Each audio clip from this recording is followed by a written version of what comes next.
share the story that we have. So as you saw, the title is Applications of Computer Vision from Mars to Earth, and maybe more accurate is both ways, Earth to Mars and Mars to Earth, both sides. So February 18 was a very special moment for me, 2021. During the pandemic, in the middle of it, we were isolated and quarantined. We saw something that happened, which the Mars rover, the Perseverance, landed on Mars. And that was quite a touch for me, like a very memorable time, because I was able to see this rover outside my office, maybe a couple of months before that. And now I see it a million miles away and on another planet. However, we still get 2D images, and we see these rover with a helicopter on Mars that are trying to explore another world, which is very exciting. One thing that happened for the previous Mars rover was particularly opportunity. It got stuck in a sand dune. So there was an area that was covered, and the rover didn't, like the human, that the navigation team couldn't understand that there was a hole. So they went there, and the rover got stuck, and that was the end of the project.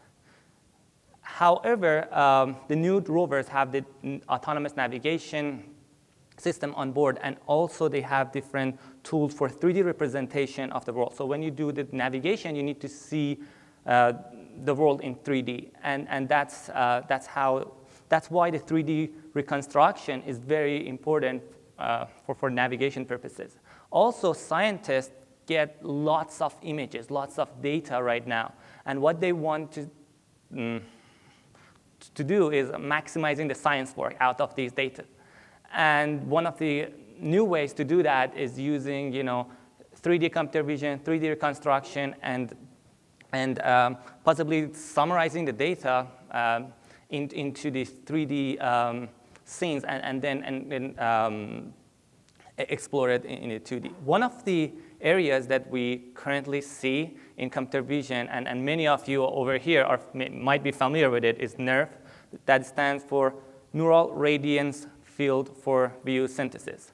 So this idea, in fact, comes from two concepts. One of them is the overfitting from the paper implicit neural network representation, which the idea is use the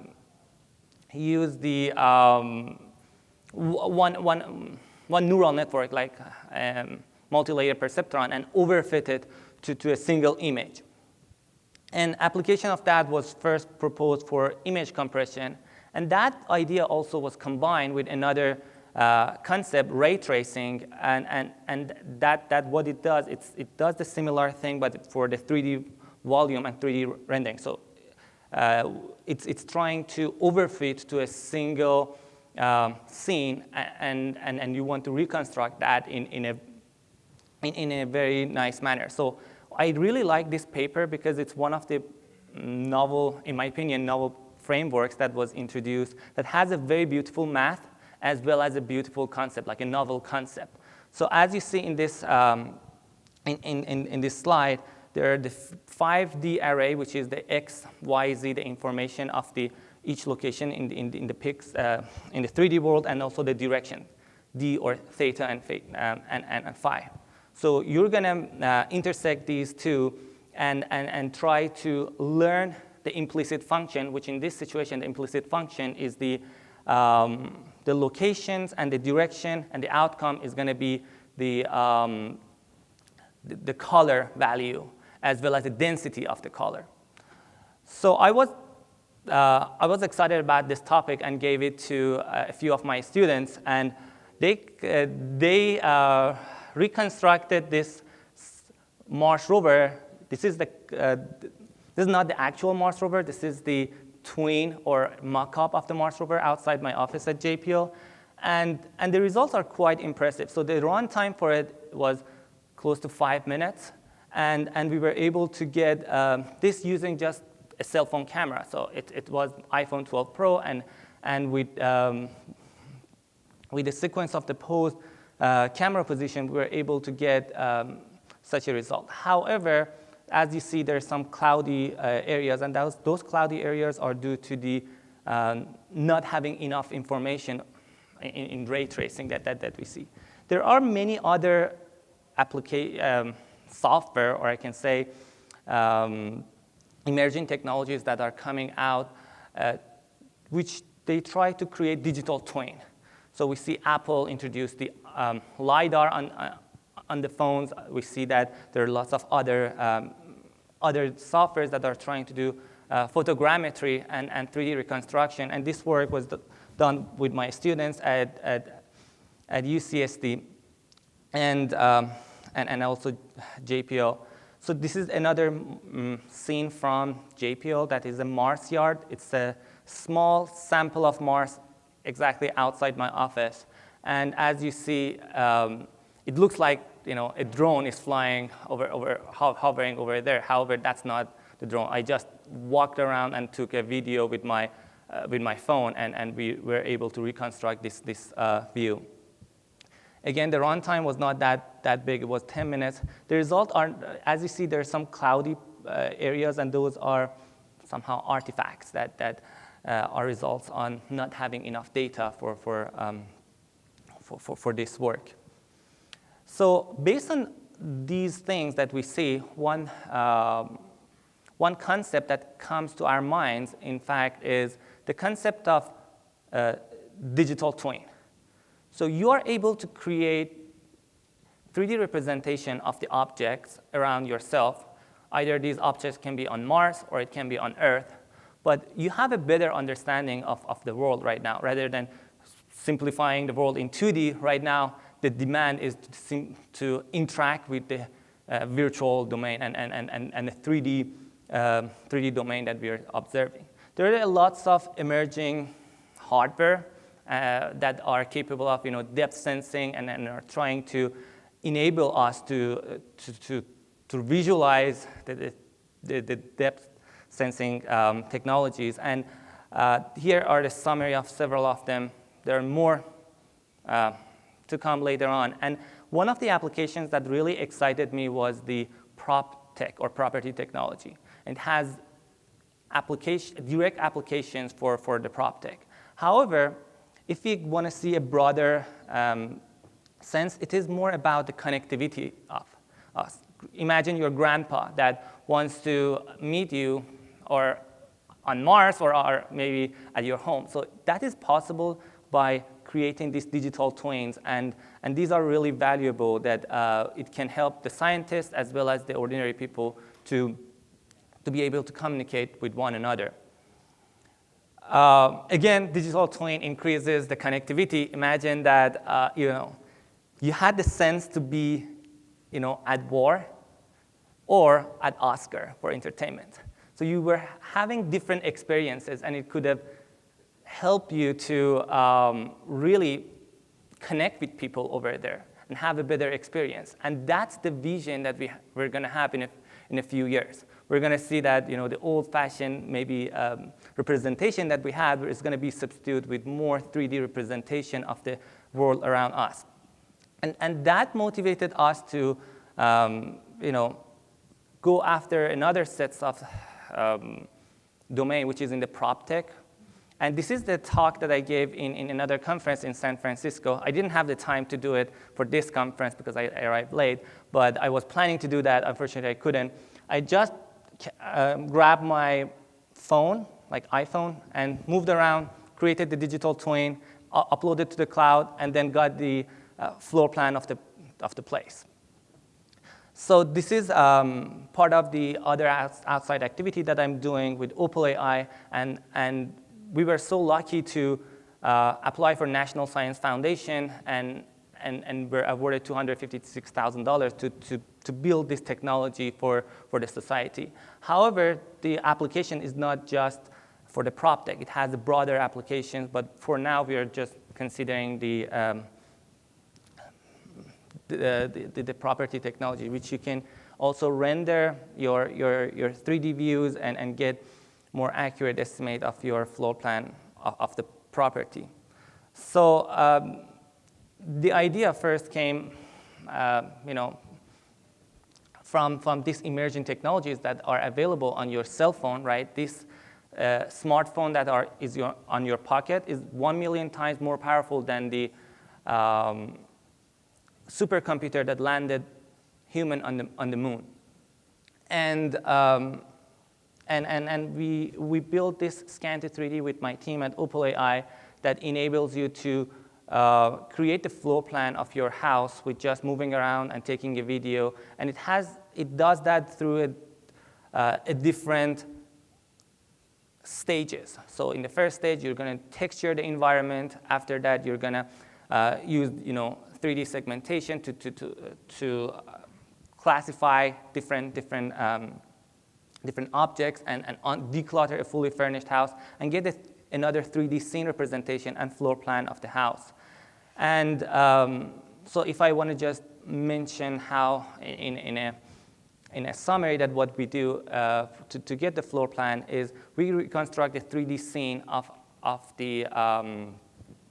any space using the simultaneous localization and mapping. And after that, we're going to process it on the cloud using segmentation approaches, deep neural network segmentation approaches to segment different rooms, calculate the confidence of the wall and edges. And after that, we're going to formulate it as an optimization problem. So one takeaway from this slide that I want to provide is explainability. Many of the approaches that we see in deep neural networks are not explainable. And there is a demand for XAI or explainable AI that we are trying to practice that even in this example from the Mars rover to the applications on Earth, which in this situation, an architect needs to make decisions that such a framework or such a design makes sense or not. And then they correct it and provide feedbacks until the AI system is going to learn more.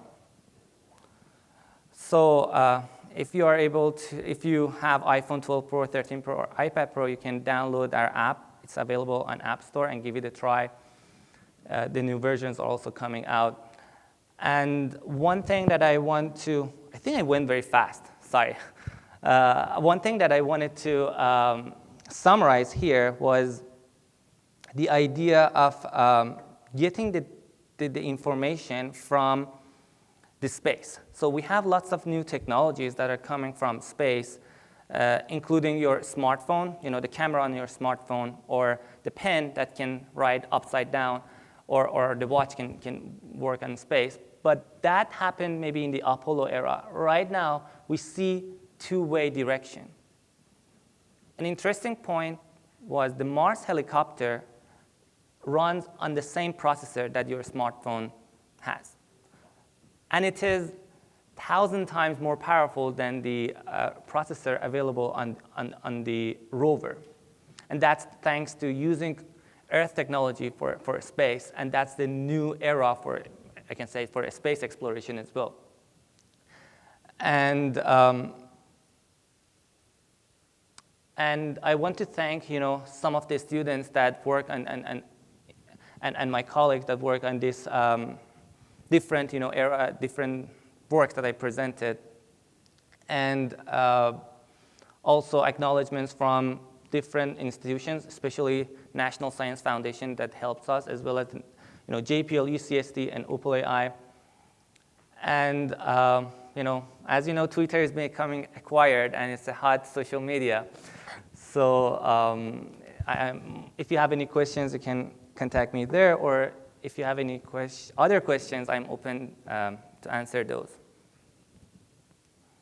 Thank you so much.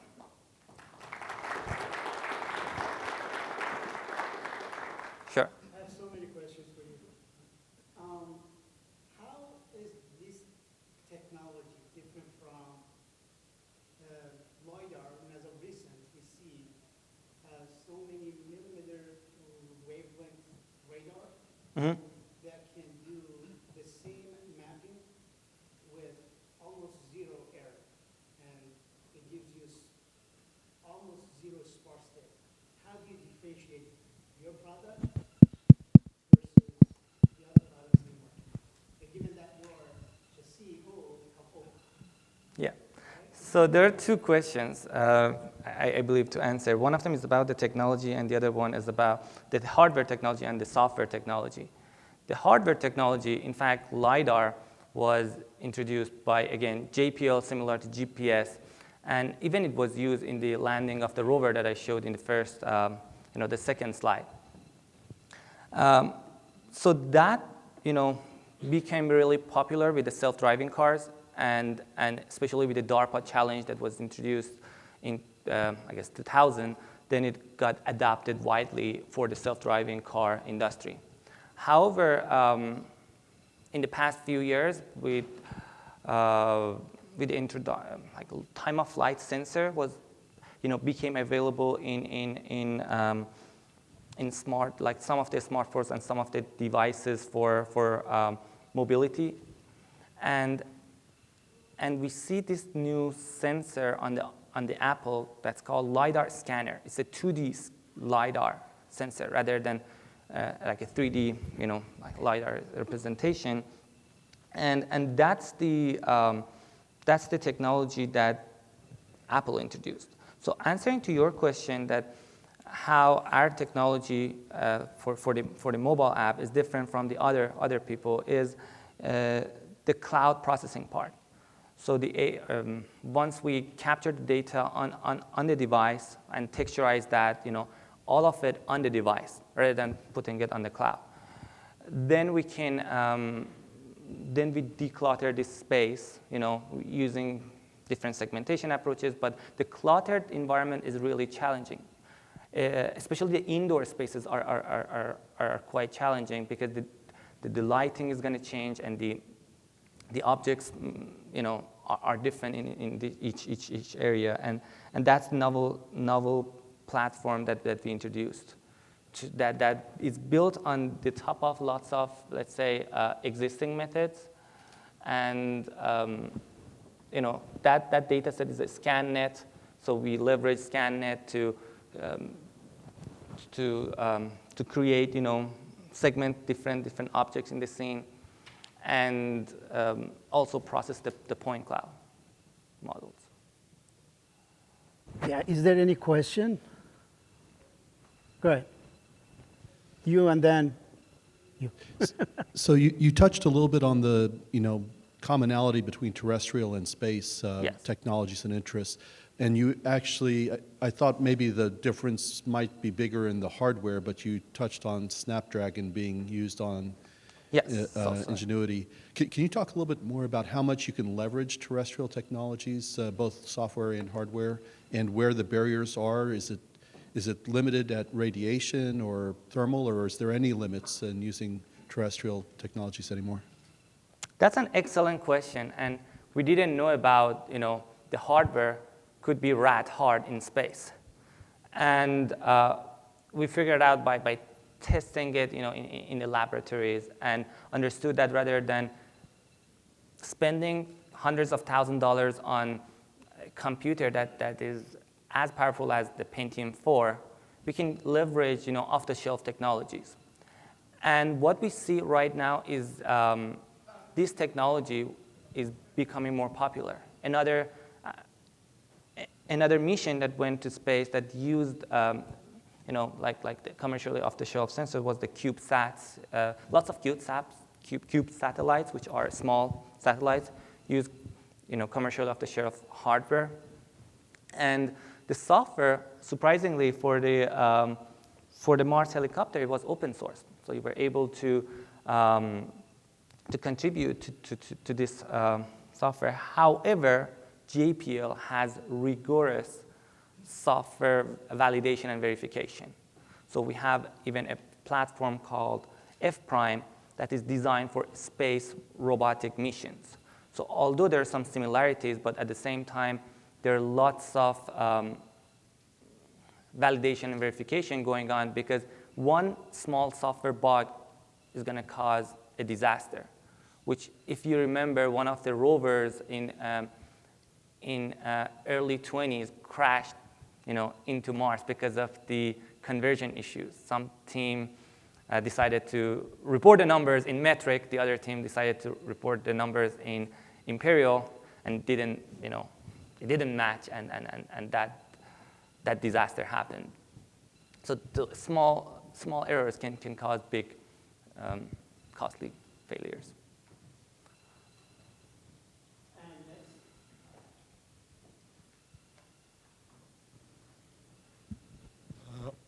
First of all, thank you very much for the presentation. A couple questions for you. I see this technology started in the space, Yeah. and then transformed onto the Earth.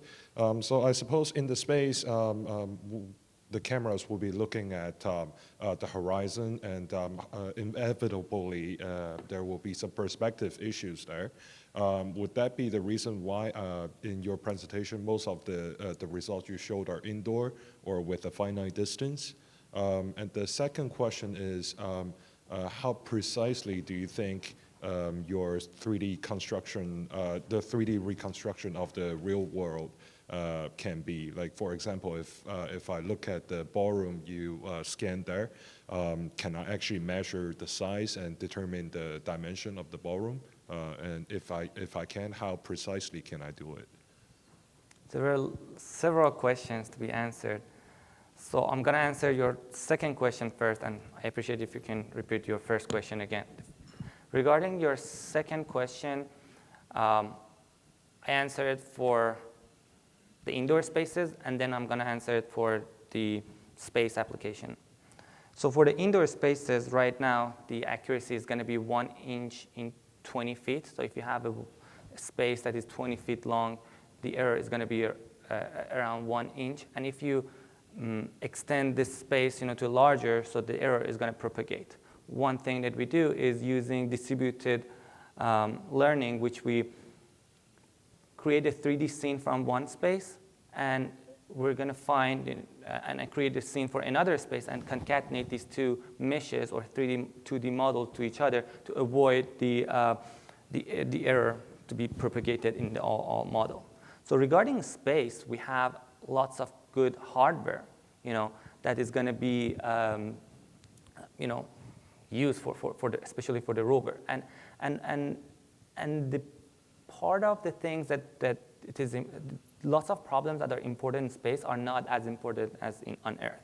For example, if you have an area that is not reconstructed or you don't have the mesh, in space you don't want to reconstruct it, because if you do that, it might be a hole over there or it might be an extra information, and you don't want to add any information in space. However, on Earth, you want to interpolate these meshes and get the 3D scene and get as beautiful as possible a 3D model. For the Mars rover, you are not in rush. You can just move around and then take images very cautiously, right? And reconstruct your 3D scene. Did I answer your question, and can you mention your first question? Maybe I'll Okay, cool. message you on Twitter or LinkedIn later with sure. more questions, but don't want to bother everybody's time here. All right, any other questions? Yeah, go for it.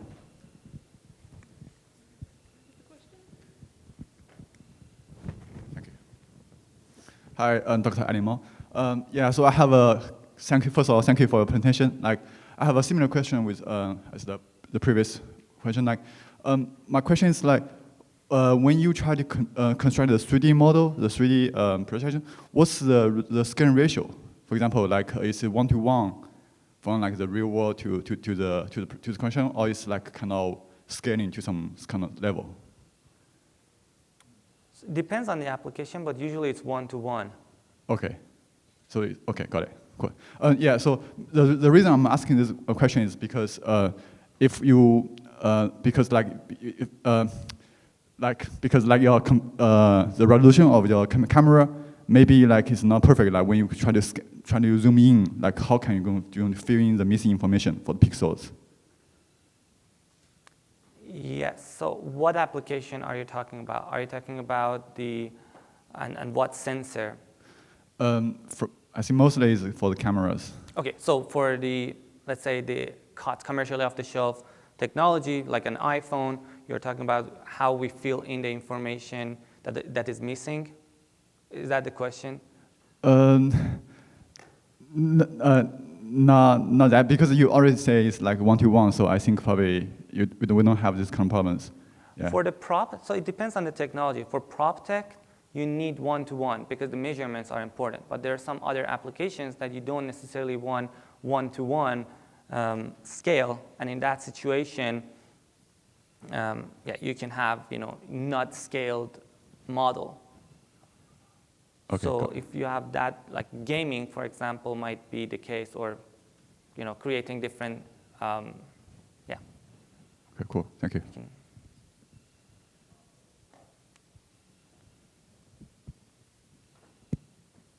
All right. Any other you. questions?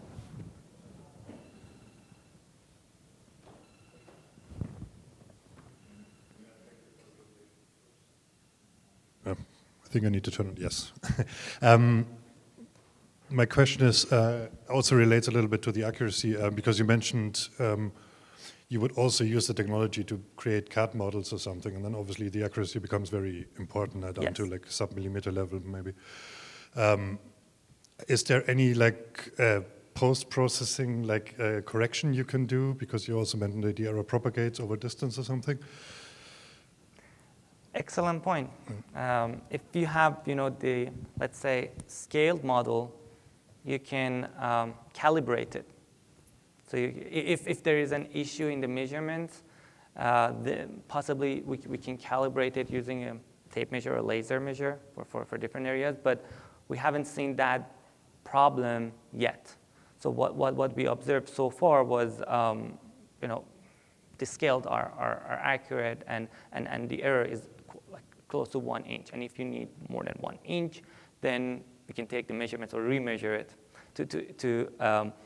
to increase the uncertainty. One thing that is important in all of both situations is uncertainty quantification, that I didn't have time to go over it. So when you create this 3D model, you want to put emphasis on where it is more confident and where it is not confident. And in that situation, you can quantify the areas that are less confident and maybe take more measurements from there. And that is very critical for the Mars rover. If you are not confident about some area, you don't want to go there. But for the Earth application, if you have like a kitchen area, that the one inch is very critical for you, and you need to take a couple of measurements to refine the mesh and bring down the uncertainty.